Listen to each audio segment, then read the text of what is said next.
네, 안녕하세요. 도사 이승태 TV의 이승태 변호사입니다.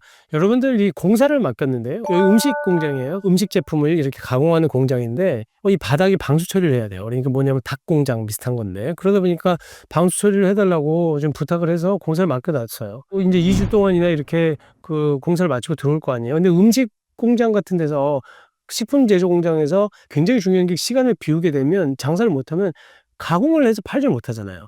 근데 나중에 들어와서 보니까 아니 뭐야 이 바닥 1층 부분에 이 두께가 적어도 3mm 정도는 시공을 해줘야 이 방수가 철저하게 되는데 그게 그 기준치에 미달하다 보니까 다 들뜨고 막 물이 새고 난리가 난 거예요.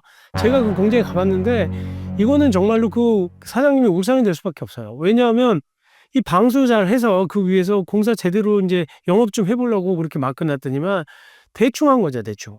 그래서 이 사장님께서 그 시공한 사람한테 고쳐줘라. 이거 빨리 하자 보수해라. 다시 재시공해라. 그렇게 요청을 했는데 그거 해주면 좋잖아요. 근데 뭐라고 얘기를 하시냐면 피고 쪽에서는 거꾸로 이거는 내가 시공한 게 아니라 나는 전체 시공하는 과정에서 바닥 공사는 다른 사람한테 맡긴 거예요. 하도급을 줬는데 거기서 잘못했으니까 그 사람 책임이지 내 책임은 아닙니다. 라고 얘기를 한 거예요. 그 다음에 만약에 내가 이걸 배상해 준다고 하더라도 이거를 전액을 다 배상해 줄 수 없다. 그리고 나는 일부만 배상해 주면 된다. 뭐 이렇게 얘기를 한 거죠. 그러다 보니까 이것도 소송이 진행이 돼서 무려 또 이것도 한 3년 걸리는 거예요.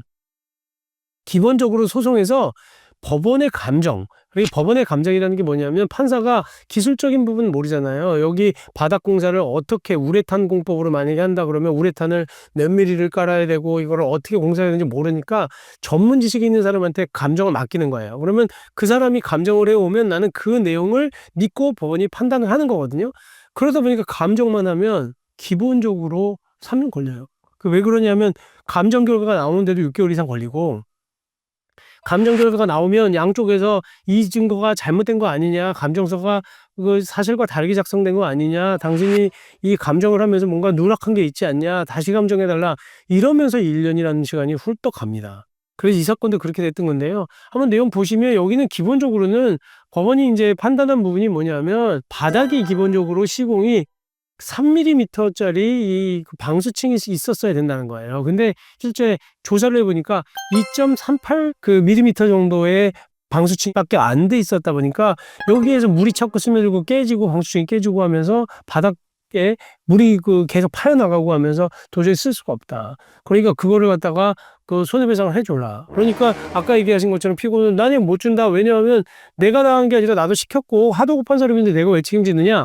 그랬더니 법원에서는 지금 뭐라고 얘기를 했냐면 기본적으로는 이거는 네가 도급을 줬다고 하더라도 당신이 시켜서 일한 거니까 당신의 지시를 받아서 일을 한 사람이 잘못했다고 해서 그러면 그 지시 받아서 일한 사람한테 손해배상을 하라는 건 아니니까 당신이 배상해라. 그렇게 판결을 내렸던 거고요.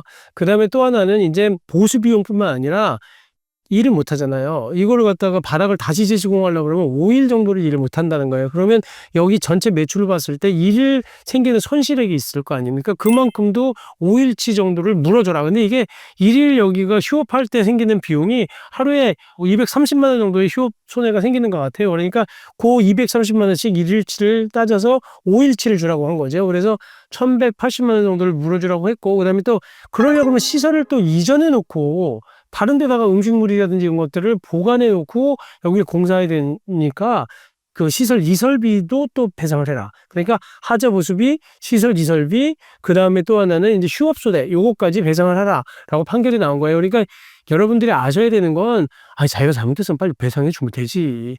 그리고 대신 다만 20%는 감액을 했어요. 항상 법원은 공평의 원칙, 그 다음에 저 사람이나 전적으로 잘못이 있다고 보기 어렵고 여러 가지 사정들을 들어서 20% 정도를 또 감액을 합니다. 다만 이 사람은 8대 2로 이제 승패가 나는 거 아니에요. 원고가 8회를 이기고 그 다음에 피고가 20을 이겼기 때문에 총 비용이라고 하는 건 소송 비용 중에서 인치대 송달료, 변호사 보수, 양쪽의 변호사 보수 다, 그 다음에 그 감정료를 다 합쳐서 그걸 8대 2로 나누는 거예요. 그러다 보면 제가 그 원고가 8을 이겼으니까 피고한테 청구할 금액이 있겠죠. 그러니까 또 그것까지 배상을 하라고 판결이 나온 겁니다. 그래서 제가 얘기하는 건 왜 우기는지 모르겠어요. 명백한 거를. 그냥 주고 빨리 해결하면 훨씬 더 쉬울 텐데, 아니면 재시공을 해주거나. 좀 납득이 안 가긴 하지만 여러분들 좀 이런 분쟁이 생기면 좀 즉각 책임 인정하고 사과할 거 사과하고 가면 아마 이 서로 피해가 더 확대되지 않고 빨리 분쟁이 끝날 수 있는 길이 있을 것 같습니다. 네, 오늘 방송은 이것으로 마치도록 하겠습니다.